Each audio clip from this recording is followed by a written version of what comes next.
Hi everybody, this is Chad the Gaming Dad here on Dad's Games, and once again, Friday, Father Knows Best.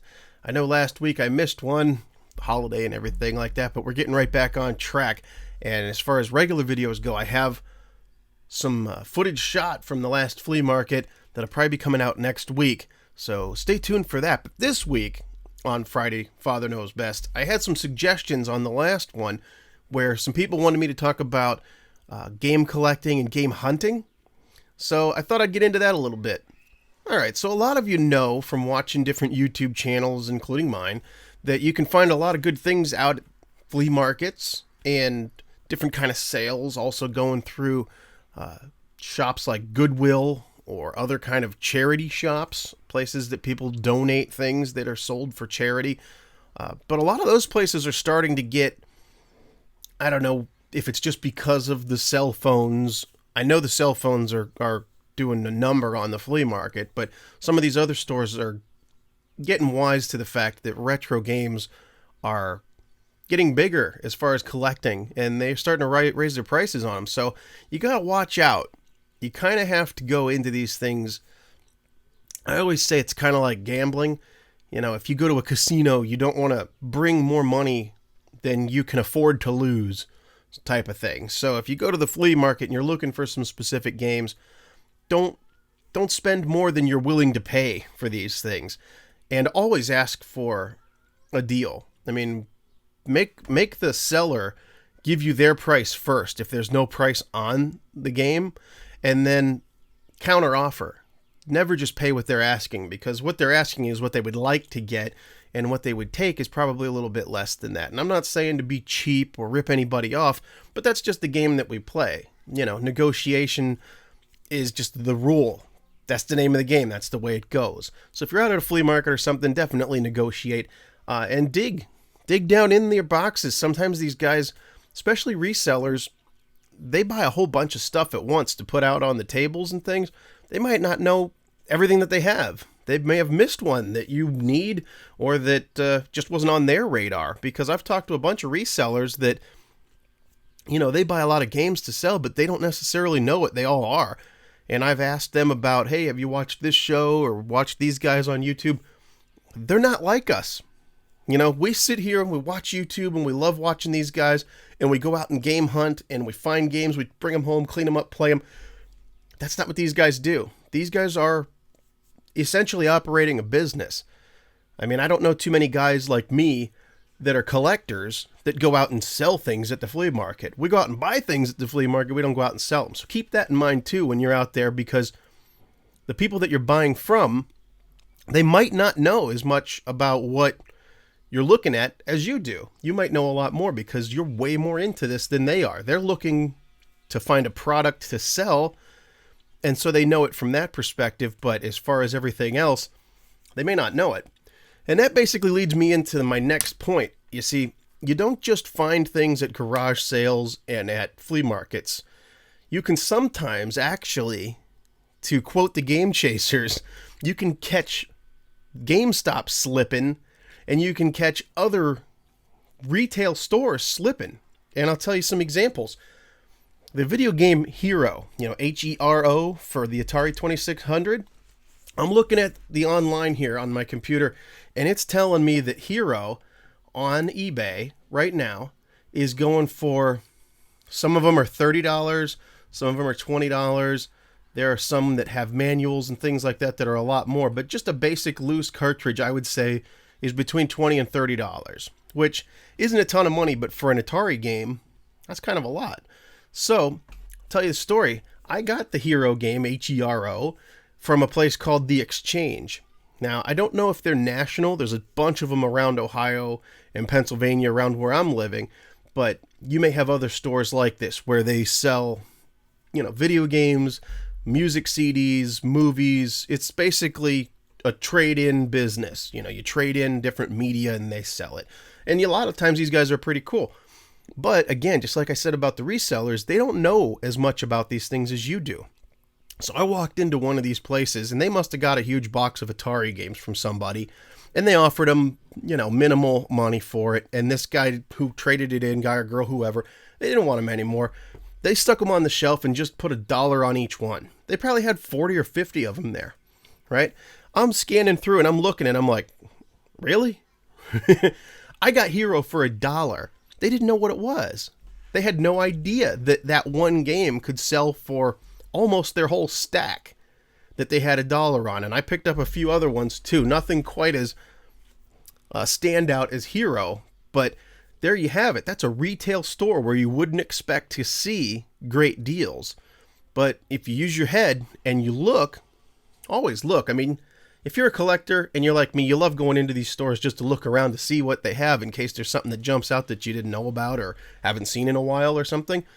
Take a look. It's worth a try. You know, go through there and check it out and see what they got. And I caught them, and it was really great because now I have Hero and I didn't have to spend a ton of money for it. So that's great. Also, something to keep in mind right now is last gen PS3 and Xbox 360 games. Video games kind of go through a period where when they're new, they're the hot item. New. They're hot.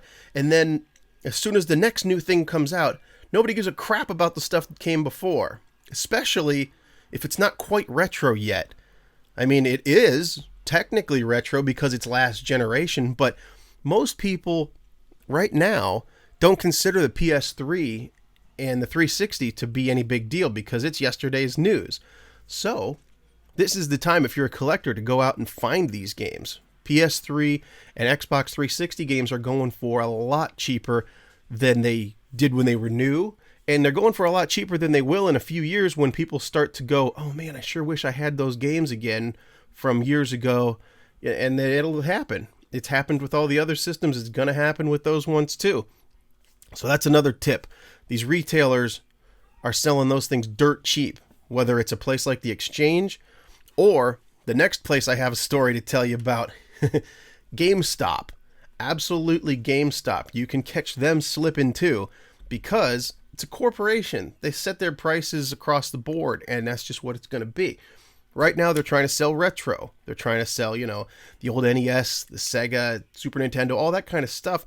And those games are pretty expensive because they know that there's a demand for them out there right now.